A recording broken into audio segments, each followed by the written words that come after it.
Chapitre 31.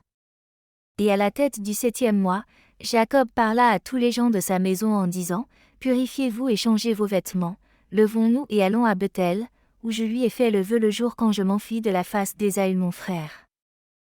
Car il a été avec moi, et me ramène dans cette terre en paix. Et séparez-vous des Élohim étrangers qui sont parmi vous. Et ils abandonnèrent les Élohim étrangers, et ceux qui étaient dans leurs oreilles, et ceux qui étaient sur leur cou, et les idoles que Rachel vola à son père Laban, elle donna tout à Jacob. Et il les brûla, et cassa en pièces et les détruisit, et les enfouit sous un chêne qui est dans la terre de Shechem. Et il monta à Bethel à la tête du 7e mois, et il construisit un autel à l'endroit où il avait dormi, et il plaça là un pilier, et il envoya un mot à son père Isaac et à sa mère Rebecca de venir vers lui pour son sacrifice. Et Isaac dit : Que mon fils Jacob vienne et que je le voie avant que je meure. Et Jacob vint vers son père Isaac, et vers sa mère Rebecca dans la maison de son père Abraham, et il prit avec lui Lévi et Juda, 2 de ses fils, et il alla vers son père Isaac et vers sa mère Rebecca. Et Rebecca partit de la tour au devant de Jacob pour l'embrasser, et le serrer, car son souffle était revivifié quand elle entendit : Voici, Jacob ton fils est venu. Et elle l'embrassa. Et elle vit ses 2 fils, et elle les reconnut et lui dit : Sont-ils tes fils mon fils ? Et elle les serra et les embrassa, et les bénit en disant : En vous la semence d'Abraham deviendra illustre, et vous prouverez une bénédiction sur la terre. Et Jacob alla dans la chambre où son père Isaac couchait, et ses 2 fils avec lui, et il prit la main de son père et s'agenouillant il l'embrassa, et Isaac s'accrocha au cou de son fils Jacob et pleura à son cou. Et l'obscurité délaissa les yeux de Isaac, et il vit les 2 fils de Jacob, Lévi et Juda, et il dit : Sont-ils tes fils mon fils, car ils sont comme toi ? Et il lui dit qu'ils étaient vraiment ses fils. Et tu as réellement vu qu'ils sont véritablement mes fils. Et ils s'approchèrent de lui, et il se retourna, et les embrassa, et les serrèrent ensemble tous les 2. Et le souffle de la prophétie descendit dans sa bouche, et il prit Lévi par sa main droite, et Juda par sa gauche. Et il se tourna vers Lévi en premier, et commença en premier de le bénir et lui dit : Que l'Élohim de tout, le vrai Seigneur de tous les âges te bénisse toi et tes enfants à travers tous les âges.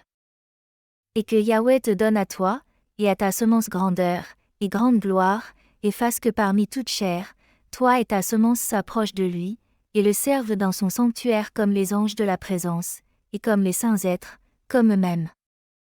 Que la semence de tes fils soit pour la gloire, grandeur, et sainteté, et qu'il les rende grands dans tous les âges. Et ils seront juges, et princes, et chefs de toute la semence des fils de Jacob. Ils diront la parole de Yahweh avec droiture et ils seront juges dans tous ses jugements en droiture. Et ils révéleront mes voies à Jacob, et mes sentiers à Israël. La bénédiction de Yahweh sera donnée par leur bouche, pour bénir toute la semence du bien-aimé. Ta mère a appelé ton nom Lévi, et elle a appelé ton nom justement, car tu seras uni à Yahweh, et seras le compagnon de tous les fils de Jacob. Que sa table soit tienne, et que toi et tes fils en mangent. Et que ta table soit pleine dans toutes les générations, et que ta nourriture ne manque pas dans tous les âges. Que tous ceux qui te haïssent tombent devant toi, et que tous tes adversaires soient déracinés et périssent. Et béni est celui qui te bénit, et maudite est toute nation qui te maudit. Et il dit à Juda : Que Yahweh te donne force, et puissance pour écraser tous ceux qui te haïssent. Tu seras un prince, toi.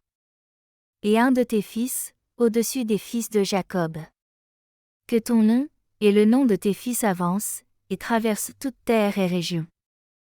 Alors les nations craindront devant ta face, et toutes les nations trembleront, et tous les peuples trembleront.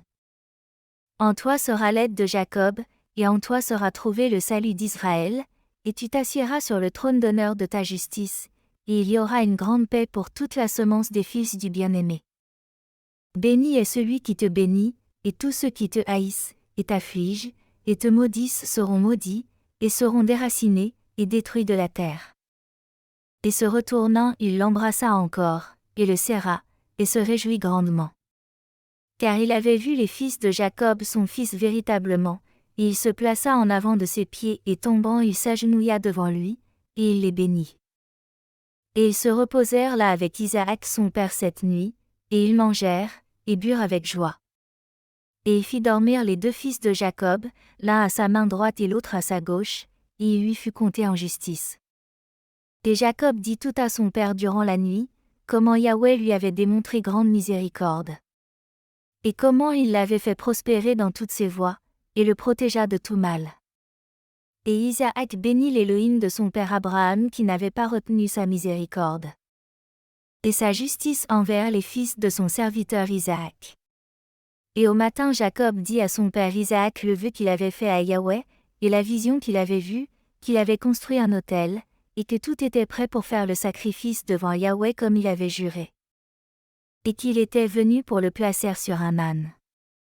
Et Isaac dit à Jacob son fils, je ne suis pas capable d'y aller avec toi, car je suis âgé, et ne peux supporter le voyage. Va en paix mon fils, car je suis âgé de 165 ans ce jour, je ne suis plus capable de voyager. Place ta mère sur un âne, et qu'elle aille avec toi. Et je sais mon fils que tu es venu pour moi et ce jour est béni par lequel tu m'as vu vivant, et moi aussi je t'ai vu mon fils, que tu prospères, et accomplisses le vœu que tu as juré, et n'enlève rien à ton vœu. Car tu seras appelé au compte qui touche le vœu. Maintenant dépêche-toi de le réaliser, et qu'il soit agréé par celui qui a fait toutes choses, à qui tu as juré ton vœu. Et il dit à Rebecca, va avec Jacob ton fils. Et Rebecca alla avec Jacob son fils, et Déborah avec elle, et ils allèrent à Bethel. Et Jacob se rappela la prière par laquelle son père l'avait béni lui et ses fils, Lévi, et Juda, et il se réjouit et bénit le Dieu de ses pères Abraham, et Isaac, et il dit, maintenant je sais ce qu'est avoir une espérance éternelle, et mes fils aussi devant l'Élohim de tout. Et cela est ordonné concernant les deux, et ils l'écrivirent comme un témoignage éternel sur eux sur les tablettes célestes quand Isaac les bénit. Et il résida à Bethel cette nuit.